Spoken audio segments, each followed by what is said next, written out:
والصلاة والسلام على سيدنا محمد وأهل بيته الطيبين الطاهرين. اللهم صل على محمد وآل محمد. We mentioned in the first day that the principle of jurisprudence, Islamic jurisprudence, means the knowledge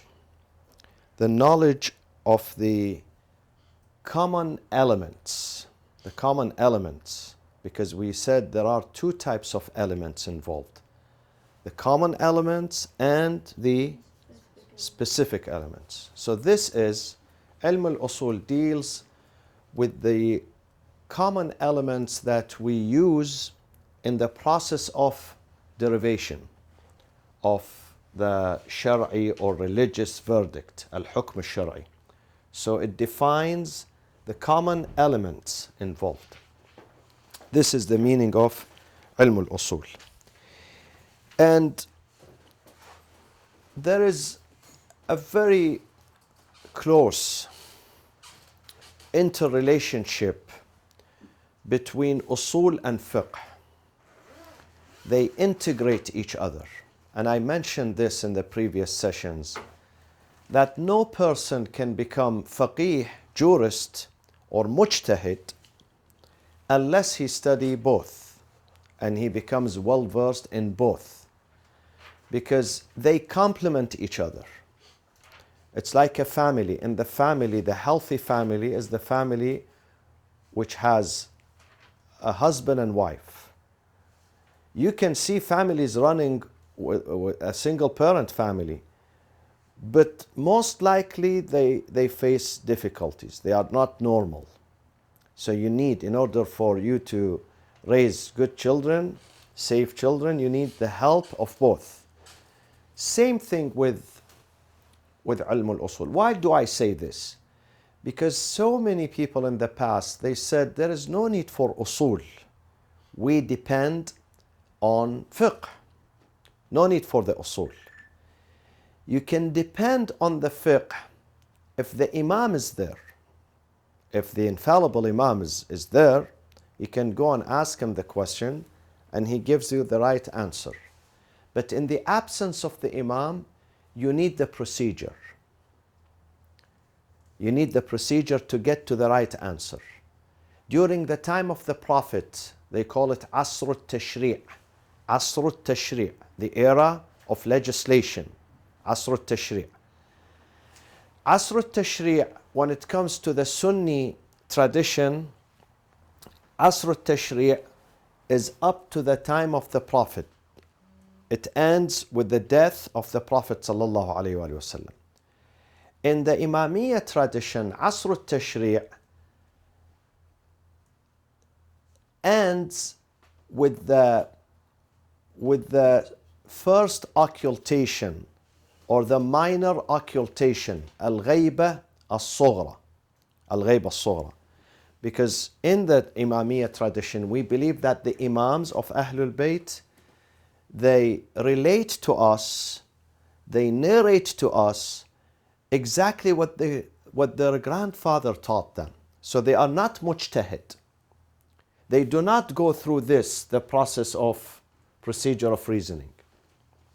They are not mujtahid. The imams, they get the hadith, the answer. Every imam gets it from his father, the father from his father, until Imam Ali, the Prophet Jibreel, Allah subhanahu wa ta'ala. So they give you the right answer. So there is no need for ijtihad. Because when you have nas, when you have the text here, and the text, what do I mean by the text? What is the text? Hadith and the Quran. These are nas. They call them nas. In Arabic, they call them nas. When you have the nas, then you don't need ijtihad. You don't need the process of reasoning, ijtihad. You don't need it because you have the answer there. So during the era of legislation, Asr al-Tashri', there was the text. The text was available. So they did not need to go through the process of ijtihad. After the minor occultation ended and the major occultation, al-ghayb al-kubra, started, then they came across situations, the Imam is not there, they don't have access to him. Ghayb al-kubra, not everyone had access to the Imam. And they needed an answer, and it is a new situation, a new, very new situation.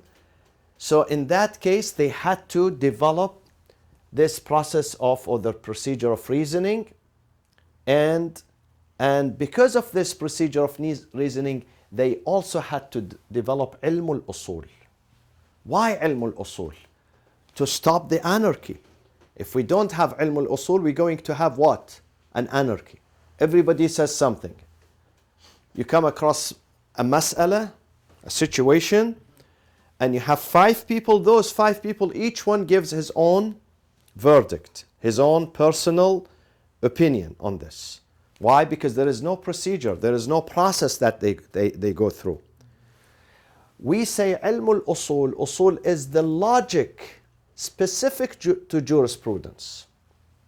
This is a specific type of logic or mantiq, which we have to teach also at the seminary. It's very important, it's very imperative that we teach logic also. It teaches you, it unfolds many of the mysteries, the logic. So logic goes hand in hand with ilm al-usul and ilm al-mantiq. So it regulates, if you remember I put here on the board last time, that it makes it systematic and methodical and logical. The process becomes logical, so you don't have anarchy there. And you're going to follow it like the mathematical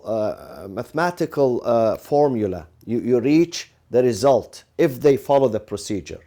You asked me last time, why do we have differences? Because some of them, they don't follow the procedure. Once they don't follow the procedure, then in that case, we're going to have difference of opinion. But always, usul and fiqh, they go hand in hand.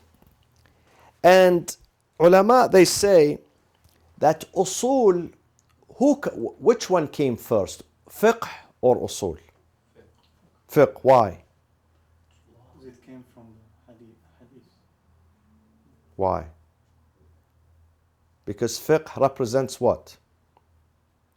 The practice. And usul represents the theory. So usul is the theory. This is usul. But fiqh is what? Is the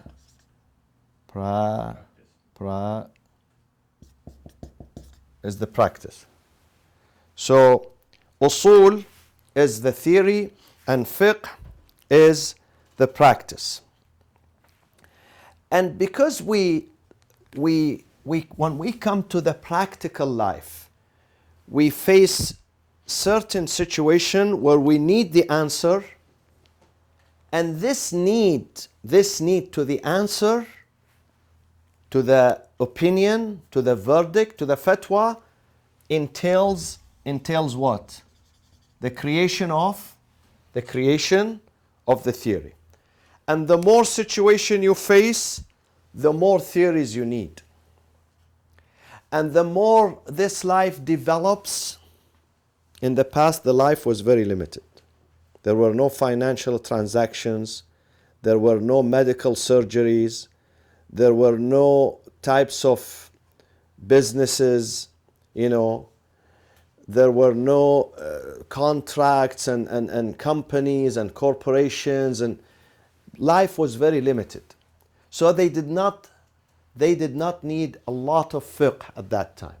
But now, as we grow and we move forward, for instance, now one of the situations that we face daily on a regular basis, what is the ruling on praying in the airplane? If you had asked this question 200 years ago, they say, what? Airplane? You pray there? How do you pray there? Only angels, they pray there. But now, what do you do from here? When you go from here to Sydney, you take it from LAX, 15 hours later, you touch down in Sydney. If you leave tonight, which is Monday night, you arrive Wednesday morning. So Tuesday is missing from your life. So what do you do? Do you do qada on Tuesday? The scholars, I have asked them, they have two opinions. Some of them who don't know anything about geography or aviation, or even they don't know how the earth shape, how it looks like, they give an opinion. Others who travel and they know what they are talking about, and they know there is a date line in the Pacific, they give you another answer. But in the past, people did not have this situation. People, they live in a village, they know they have to pray 5 times a day. Okay? Now we face many situations.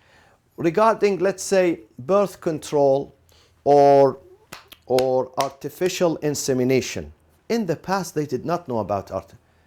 If a wife does not conceive, they pray for her, inshallah, Allah will, give her children and this and that. Prayers is very much needed, definitely. But Allah says, prayers is al-amilul ghaybi, the unseen element. There is another element, the practical element.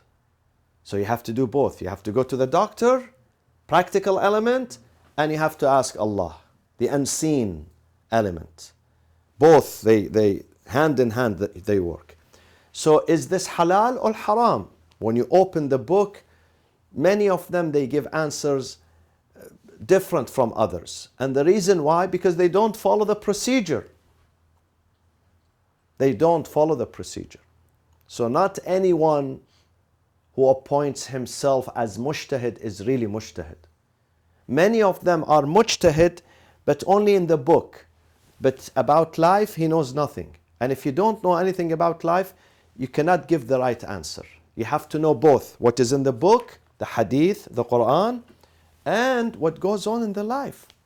For instance, cloning, when cloning started 20 years ago, 15 years ago, many scholars, they said, no, it's haram, forbidden. And they did not even know the meaning of cloning.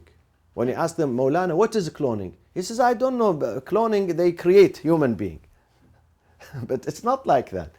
So this is why the scholar today has to really understand what's going on. I always say when I travel and I meet scholars, I tell them it's good that if you can open up, come to the West, make a tour and see how life functions, and then go back and look at your verdicts. You might change many of them, especially these related to the people living in the West, people living in countries where they are small minority. We are very small minority in a large non-Muslim majority. So here, fiqh, because people needed masail, needed answers, then they had to expand on the theory. Ilm al-usul came second, not first. So we had ilm al-fiqh first, and then was followed by ilm al-usul. Ilm al-usul developed in the cradle of ilm al-fiqh. Okay? And ilm al-fiqh developed in the cradle of what ilm? Exactly, ilm al-hadith. Because ilm al-fiqh is what? Fiqh, they come to the imam, they ask him, Yabna Rasulullah, I am in this situation. What is your answer? He says, you do this and this and that. Especially the two imams, Imam al-Baqir and Imam al-Sadiq. If you open Wasa'il al-Shi'a today, Wasa'il al-Shi'a, or the books of hadith that we have, the Al-Kafi, Man la yahdhuruhu al-Faqih, Al-Tahdhib, Al-Istibsar, this is the first generation of books, and then we come to the second generation, which is Wasa'il al-Shi'a and Mustadrak al-Wasa'il. You can find answer to almost everything, but not the modern ones. No, not the modern. The modern ones, you have to incorporate what? This procedure. The procedure of istinbat. The procedure of istinbat, and you have to define the common elements. So, ilm al-fiqh was born in the cradle of what? ilm al-hadith. So ilm al-hadith comes first, followed by ilm al-fiqh, and followed by ilm al-usul. So usul and fiqh are interrelated. One of them represents the theory, general theory. The second represents the practice. Do you remember the type of airplanes I mentioned last time? So which one is the general aviation? Someone who can fly a Cessna. Which one is this? The common, which is ilm al-usul. But then someone else is qualified to fly only this specific aircraft. That's ilm al-fiqh. So ilm al-usul, you can use it in hundreds, rather thousands of masail. While the specific element, they apply only to one mas'ala. So you can't use it. If you remember the expression I used, yakbar masraf, disposable. Specific element, it means disposable. You can only use it in this specific area, but you can't use it somewhere else. While the common elements, it could be used anywhere. And give me an example of the common elements again. You can see some of them here, if you can read my handwriting. Hujjiyat al-dhuhur. What does Hujjiyat al-dhuhur meaning? The authoritativeness, Hujjiyah means authoritativeness. Of what? Of the apparent meaning. What is the apparent meaning? Al-dhuhur al-urfi. Do you remember what I said about it in the past? Exactly, public opinion. What does public opinion, today's language, what does it say about this? Maybe today's language is different from yesterday's language. Even in the English literature and English culture and Western culture, some jargons, some phrases, they use them 50 years, 60 years, 80 years ago for specific things. They don't use them anymore. They develop, they change. So this is an example. So ilm al-usul and ilm al-fiqh are interrelated and they complement each other. So someone who wants to be a faqih definitely has to study both of them. Today we're going to take two lessons, by the way. Lesson number 4 and lesson number 5 to offset what we missed in the past. Now, why the ilm al-usul, when it comes to the Sunni tradition, started much earlier than ilm al-usul in the Shia, in the Imami tradition? Because of the Imams. Because of the Imams. Because of the Imams. Why do we need ilm al-usul? Why do we need it? Because we are in the right and kubra. Why do we need ilm al-usul? Understand the fiqh. You are close to say that. Say it. Because the person, the authentic person that has the knowledge, that is missing. The Imams are here to us. Ilm al-usul is needed because I am facing a situation and I don't find the answer, the right answer, the clear answer in the Quran or the Sunnah. If I find the answer in the Quran and the Sunnah, why should I need? That becomes fiqh, that becomes the specific element. So I have the specific elements. Why do I need the common elements? But because the specific element is missing to me, not to the expert. I don't find it, so I have to create a procedure enable for me to find it. I can only find it through a procedure. And that procedure is called what, my friends? Ilm al-usul. So always remember, ilm al-usul is the procedure that facilitates the derivation. The hukm is there, but you need to go through a procedure to find it. During the time of the Prophet would give you the answer. You don't need the procedure. Why do you need the procedure? It's like a father who is bringing fish home. So he does not teach his children fishing. But when the father is missing, then before he leaves, he has to teach them fishing. Okay, now they need to learn how to fish. In the past, they put the plate right in front of them. So the Sunnis, according to them, they say when the Prophet died, Asr al-Tashri' came to an end. The era of legislation. Because the Prophet is not there and we don't have anyone to ask anymore about our masail. So we have to begin this what? This procedure. We have to begin developing this ilm who provide us with the procedure so we can reach to the answers, to the fatwa. In the Imamiyya tradition, they say no. The Prophet died, but the door was not shut because the Prophet passed his knowledge to whom? To Ahlul Bayt. Amir al-Mu'mineen, Imam Ali alayhi salam says, علمني رسول الله ألف باب من العلم يفتح لي من كل باب ألف باب. My sweetie, the Prophet, taught me 1,000 chapter of knowledge. Of each of these chapters, I can open another. It's like the computer. When you open Windows, you go to this and you open many windows. From each chapter, I can open another 1,000 chapter. So 1,000 times 1,000 is how many chapters? Basically 1 million chapters. And this is a metaphor. Does not mean exactly 1 million. It means it's an abundance. So he taught him this knowledge. So, and Imam Ali, before his death, he passes this knowledge to his children. Imam Hassan, Imam Hussein. See, today when the king dies, his son receives the seat of kingdom. The money, the signature.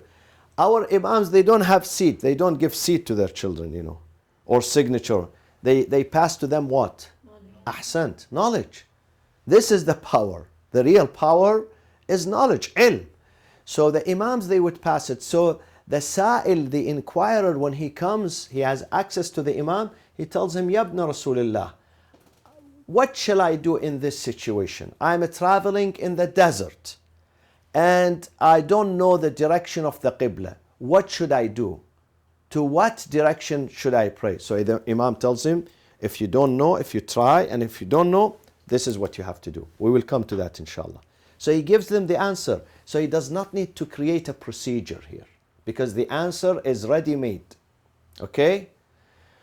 So when the Imams, there were no access to the Imam anymore, okay? Then they came to develop ilmul usul.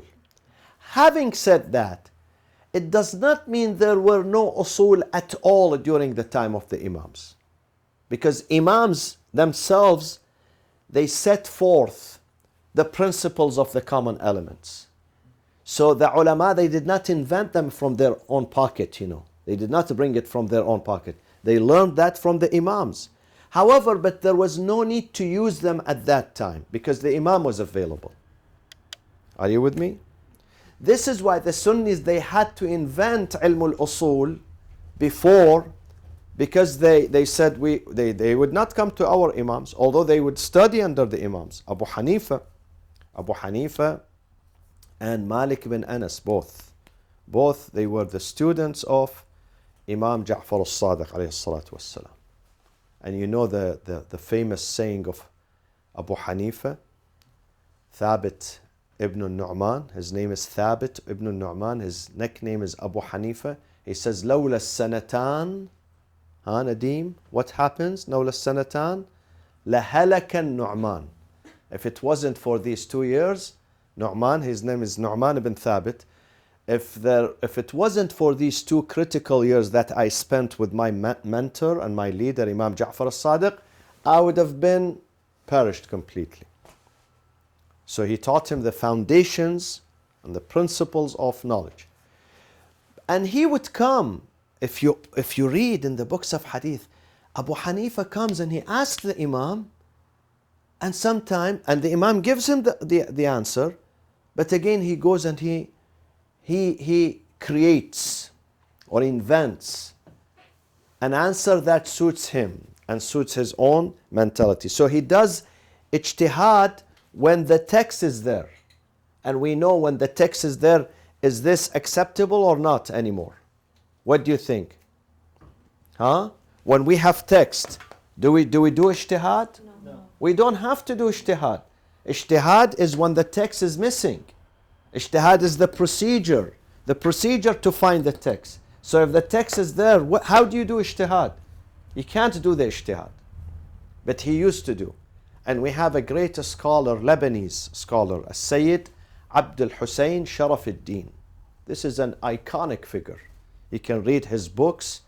Many of his work has been translated to English and Farsi and Urdu and other languages. Al-Imam Abdul Hussein, Sayyid Abdul Hussein Sharafuddin, Lebanese Imam. He lived in Sur in southern Lebanon. If you ask your father, he would tell you about him. Iconic figure. And this Imam, Imam Sharafuddin, had a debate with the Azhar Imam, the chief of the Azhar at that time, Shaykh al-Azhar, the top religious scholar, Sunni religious scholar in Egypt, Shaykh al-Azhar, and they wrote the book. There was correspondence between them. So Shaykh al-Azhar sends, at that time there were no emails and WhatsApp, and so they would send a letter, and the letter takes time to get from Cairo to Lebanon. Huh? You read that book. That is a very sophisticated book.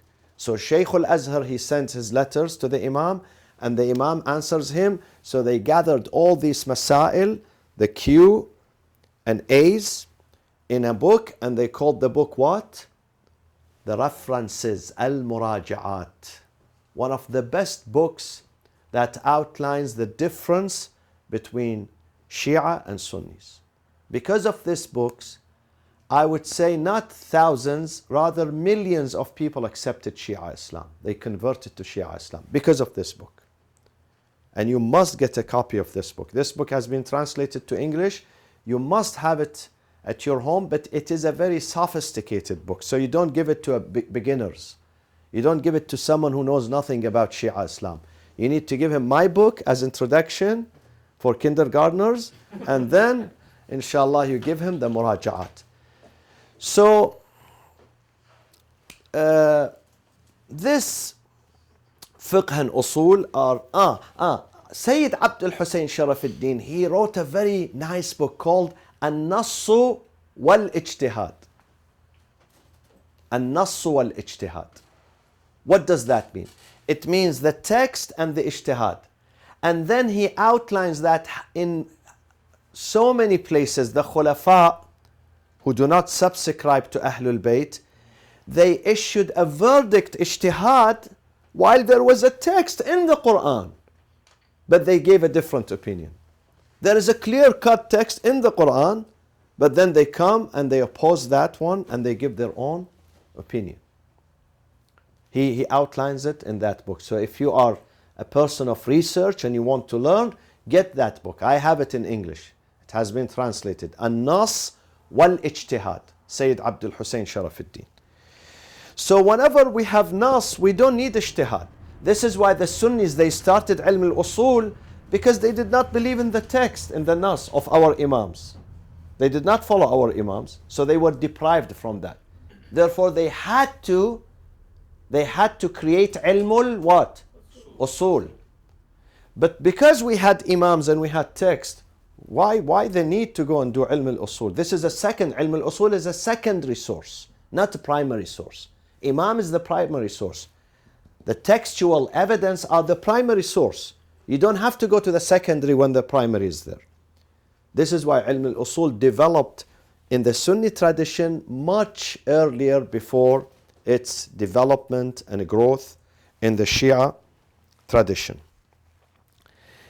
Now let's go to the lesson number 5.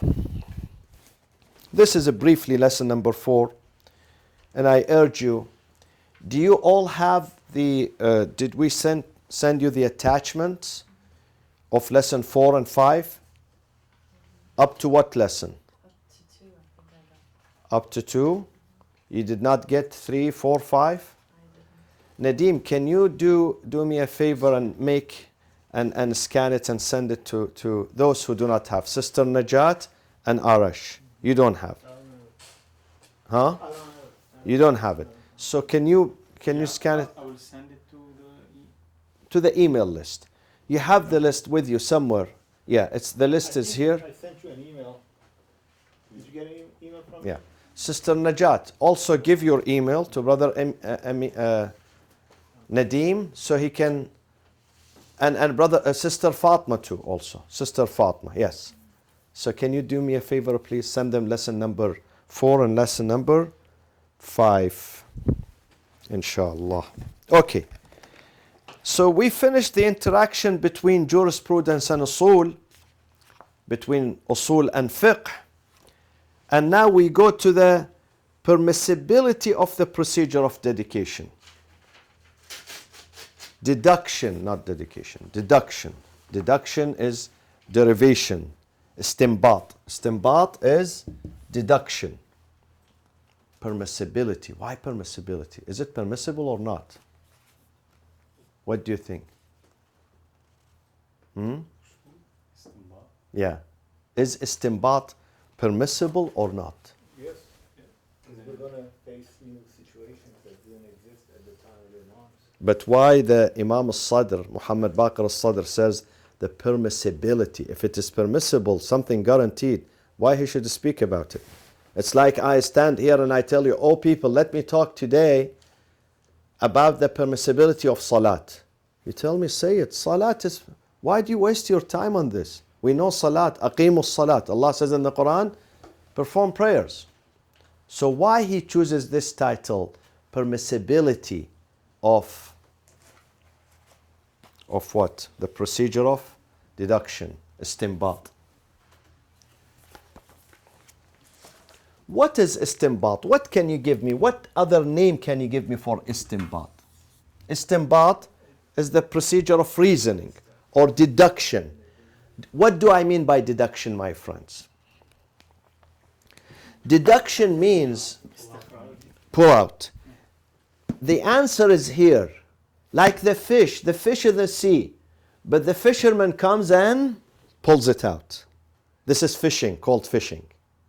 The fish is there, but I can't get it. I'm standing, I'm watching it, but I can't get it. But a fisherman can get it. So this is fishing. Istinbat means the answer is in the Quran, but ordinary people, can they get it? They can't get it.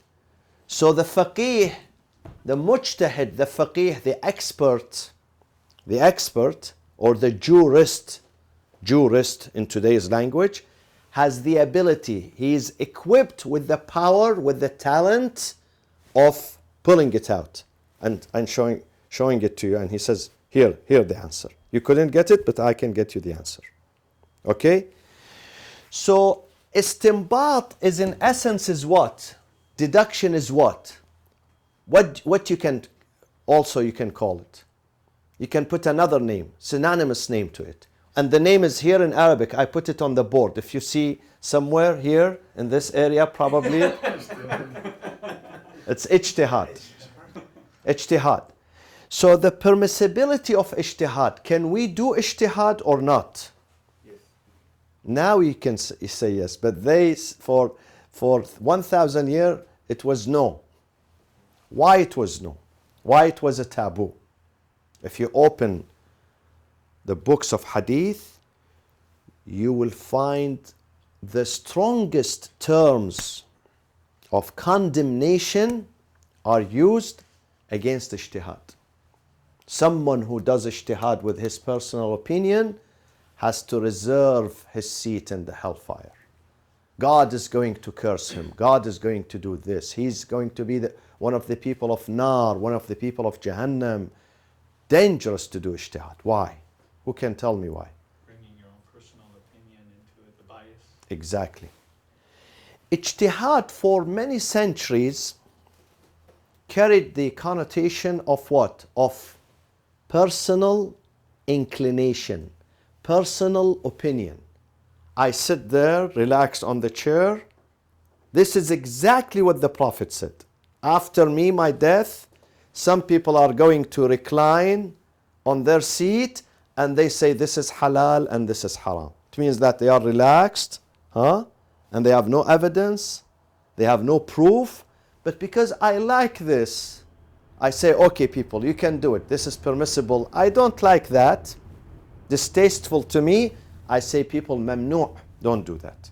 And we have plenty of this. If you want to know it, I have written a book, When Power and Piety Collide. It's there on the shelf.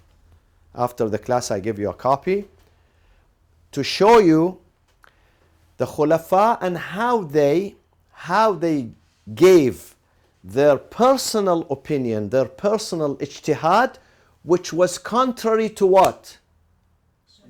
To Quran. Contrary to the Quran, contrary to the Hadith, contrary to the Sunnah of the Prophet. An example of that is what? Taraweeh. An example, another example of that. Hayya ala khair al-amal. It was part of the adhan. And the caliph comes and he says, if we say Hayya ala khair al-amal, all people come to the best of deeds, they're going to leave jihad. They are not going to go to fight. They say, this is the best deed, salat. So I stay in the masjid, up and down, continuously I do prayers. So they don't go to jihad. So they drop that from the adhan. They said, because now jihad is more important than salat. So they drop that. This is one. As-salatu khayrun min an-nawm. The guy comes and he finds the caliph overslept. And then he starts to wake him up, and he was in deep sleep. And then he tells him, Ya Amir al-Mu'mineen, to the second caliph, As-salatu khayrun min an-nawm. So he opened his eyes and he says, wow, it makes sense. This is good. So let's tell people in the adhan. Wallah, I'm honest. I'm telling you exactly what happened, This is what the stories, So this is his personal taste. He imposes his personal taste on religion. Okay? And then mut'atul hajj, mut'atul nisa, and many others. I put them in my book, When Power and Piety Collide. If you need to read, go to that book. Tells you how they changed, how they brought bid'ah, contrary to the sunnah. Contrary to the sunnah. So, this is why ijtihad became what? Became a crime. Because people are sitting there with no knowledge, no basic knowledge, and they present their opinion, personal opinion, and they say this is halal because I say so. I like it. Like Salatul Taraweeh, people used to stand, sit, do ruku', sujood in the masjid. Umar said, no, I don't like this view. This is exactly what happened. He came, he said, I don't like this view. I like people moving in unison, together, all together. So he said to the guy who was with him, listen, from tomorrow, you lead the prayers, you become the imam, and they pray behind you. So the following, that guy, he became the imam, he led them, he came again, the second caliph, he came and he smiled. He said, ni'matil bid'ah, good innovation. I did something good. So, but we say text comes first. This is why they condemned ijtihad. Because ijtihad في مقابل يا نديم ماذا؟ النص. ijtihad في مقابل النص حرام.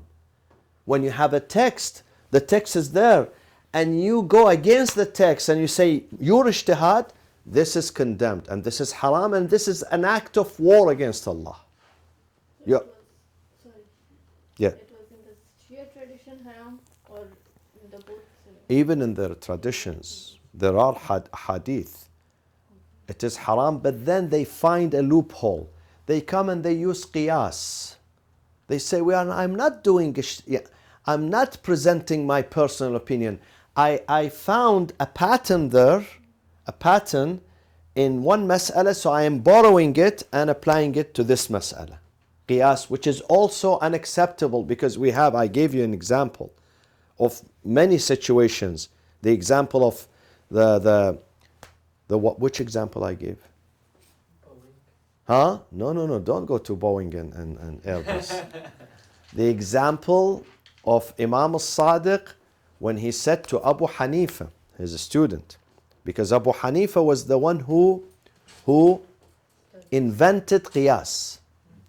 He said to him, which one is more important, prayers or fasting? Abu Hanifa said, definitely prayers. As-salatu amududdin, the foundation of religion. He said, then the wife or the lady, not just a wife, a lady, a female who experiences her period, then when she gets, when there is a period, she does not pray and she does not fast. She breaks her fast if she is fasting. Now after she is clean, does she do prayers? Qadha? Huh? She doesn't do qadha. But does she have to do the fasting? Yes. After Ramadan she has to do. So if prayers were more important, then she has to do, it has to be the opposite. She has to do the prayers and not do the fasting, because the prayers are more important. So don't do qiyas. And Imam said to him, أول من قاس, the first one who used this analogy, the comparison is whom? Huh? Shaitan. Exactly, Iblis. أول من قاس Iblis. What did he say, Iblis? What did he say to Allah when he used qiyas and comparison? He said, خلقتني من نار وخلقته من طين. He said, God, I am better than Adam. God said, how? How is that? Tell me. He said, because I am made of fire and he is made of clay, and fire is better than the clay. Fire burns the clay, but the clay could not destroy the fire. Okay, so he used this stupid analogy to say that I'm better. So, أول من قاس إبليس. This is why we cannot use qiyas. Unless there are specific situations, qiyas mansus al-illah, which I am not going to speak about it now. We need another 50 sessions, inshallah, so we can reach to that level. Said, what was the definition of qiyas in English again? Qiyas, no, I put it on the board last time. It is, Oh, there is something for it? yes, absolutely. Oh, syllogism. Exactly, syllogism. Yes, syllogism, you have it. I put it on the board last time. This is the qiyas. Okay? Now, let's go through this lesson and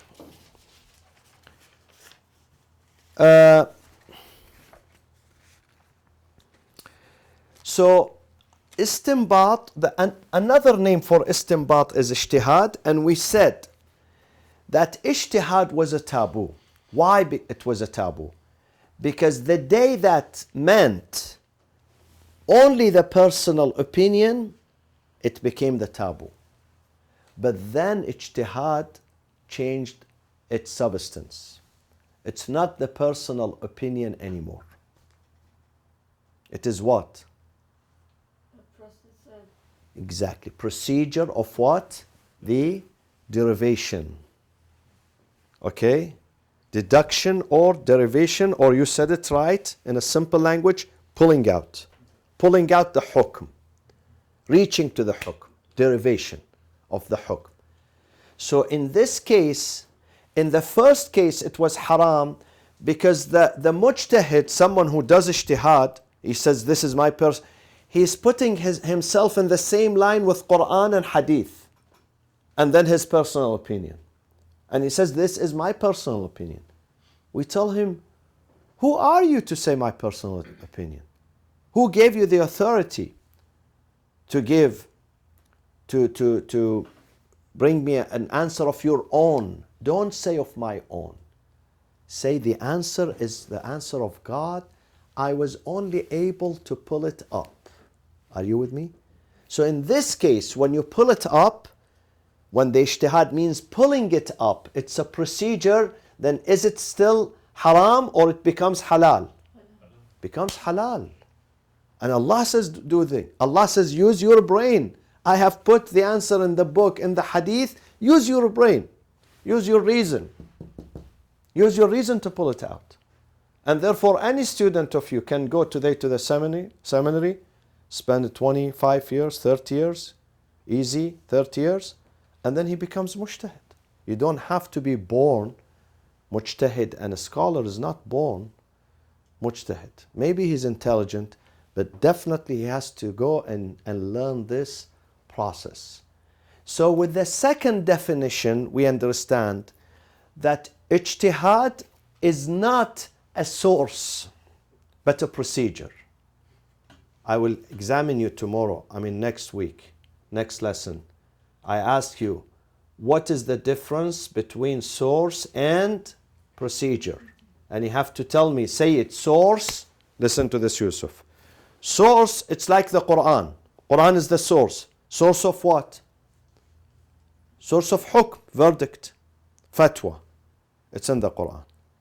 Hadith, it's a source. Because the Prophet speaks on behalf of whom? Allah. And the hadith of the Imam also is the hadith of the Prophet. And the hadith of the Prophet is the hadith of Allah. So these are sources. While the mujtahid, is he a source or he's a procedure? A procedures to get to where? To what? To the source, exactly. That's the big difference. So the first one, if he considers himself a source, it's haram. He has to reserve his seat where? In the hellfire.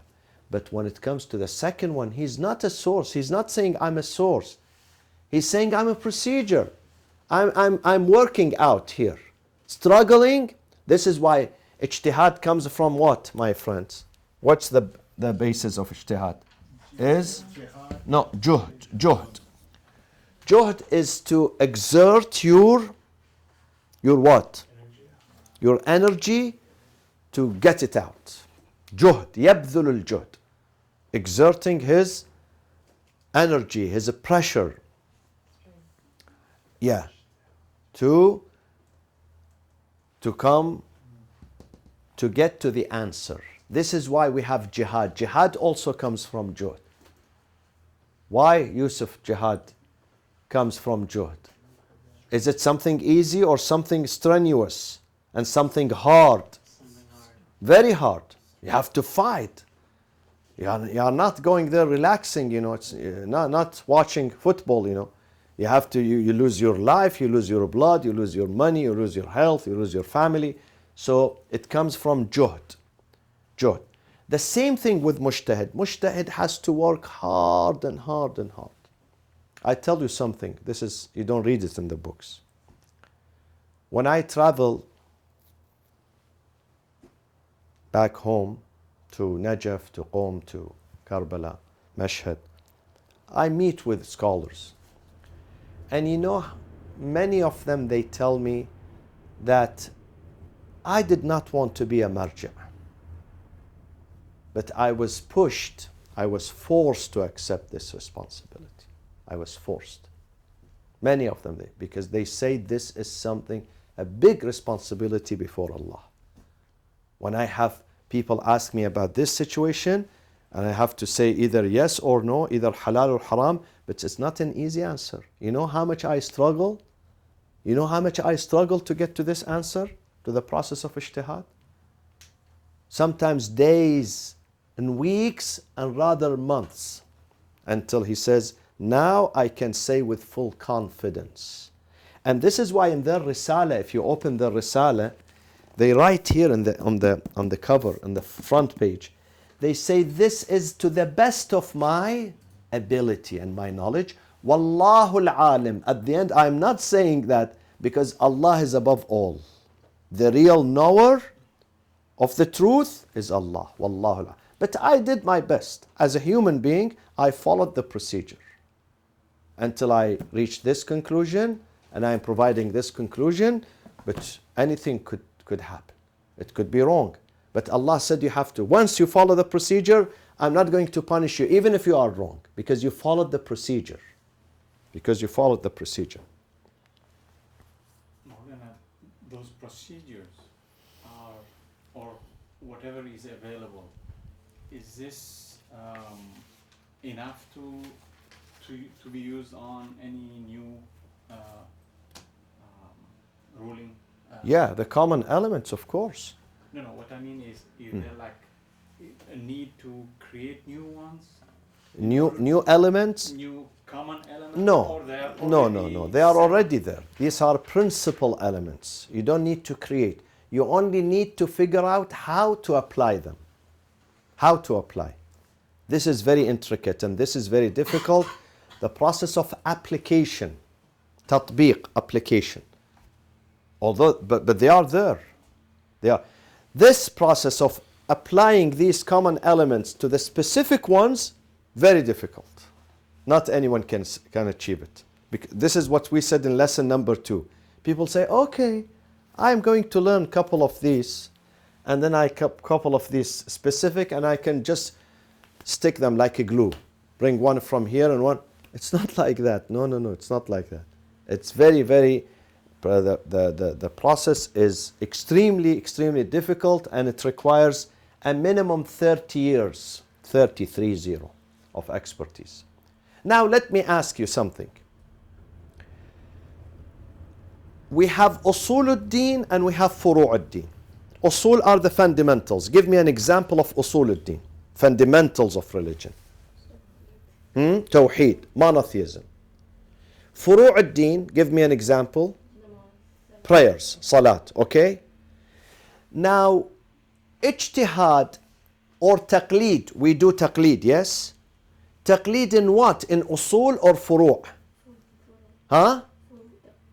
Yeah, you do taqleed. You follow mujtahid. In what? In the usul or the furu'? Furu'. Why not the usul? It's a common element. It's understood. Why we don't do taqleed? Do you know taqleed in usul al-din is haram, is forbidden? What does that mean? It means that someone comes right from the door and he says, what do you think about God? Does God exist? I tell him, yes, exist. He says, because you say exist, I'm going to follow you. Just because you say. He's not going to use his brain, independently. Because I say, and if tomorrow I tell him he does not exist, he says, okay, I follow you. This is taqleed, emulation. And this is unacceptable in the usul. Why? Because in the usul, you have to have personal affirmation. You have to reach yourself, you have to reach out to that. Of course, with the help of a teacher, the book, the Quran, the hadith, but you have to embrace that. Not because someone is saying, and tomorrow if he changes his mind, you're going to change his mind. You can't follow. While in the furu' you can follow someone because you can't go and study the details. Okay? And the usul, they have been outlined by Allah and the Prophet. There is no disagreement. While the furu', not all details are outlined. Are you with me? Some of these details, they emerged after the time of the Prophet, after the time of the Imams. These furu', these masail, these situations. So we go to them and we ask them. This is why no taqleed in usul al-din. Are you with me, Yusuf? The day of judgment. Do we believe in the day of judgment? Because this is scholar X, he says yes. There is day of judgment, there is paradise, there is hellfire. So I say, I believe in the day of judgment because this scholar says there is. Or no, yes, he helped me. He helped me to know that. But at the end of the day, this is my personal conviction. I'm not following him anymore. He led me into that. This is exactly what I say to the converts who come to convert to Islam. Most of them are females, maybe 80%. I tell them, listen, maybe God placed this man who's bringing you here, he wants to marry you, he fall in love with you, and he brought you to the masjid to convert to Islam. But that does not mean you have to spend the rest of your time being Muslim because of him. It's only the first step, only today. Other than that, you have to go by your own. So if that guy, one day he goes back to Judaism, he becomes Yahudi one day, or Buddhist, you don't change with him. You tell him, listen, God put you in my way just to lead me, just to bring me to the beginning. From now on, I develop a relationship with God. I don't need you. Even if you are not there, I have God. God is closer to me than you. Are you with me? This is the difference. I tell them, yes, tell him thank you for bringing you here. But from now on, you have direct line with God. You don't have to go through this guy. You don't have to go. And you might become even better than this guy. Your iman and your friendship with God is going to become much stronger than the guy who brought you in the first place. Are you with me, Sister Najat? And the same thing with the Sunnis who become Shia. I've seen it. I know some Sunnis became Shia because of a person who does not practice. He's not practicing. But he gave them a book. Just he gave them a book. This is why the hadith says, رب حامل علم إلى من هو أفقه منه. Sometimes someone provides you with knowledge and then you become more knowledgeable than him. The student becomes more knowledgeable than the teacher. So, go to these number 3 and number 4 and number 5. And next session we will begin inshallah with number 6. وصلى الله وسلم على سيدنا محمد وأهل بيته الطيبين الطاهرين.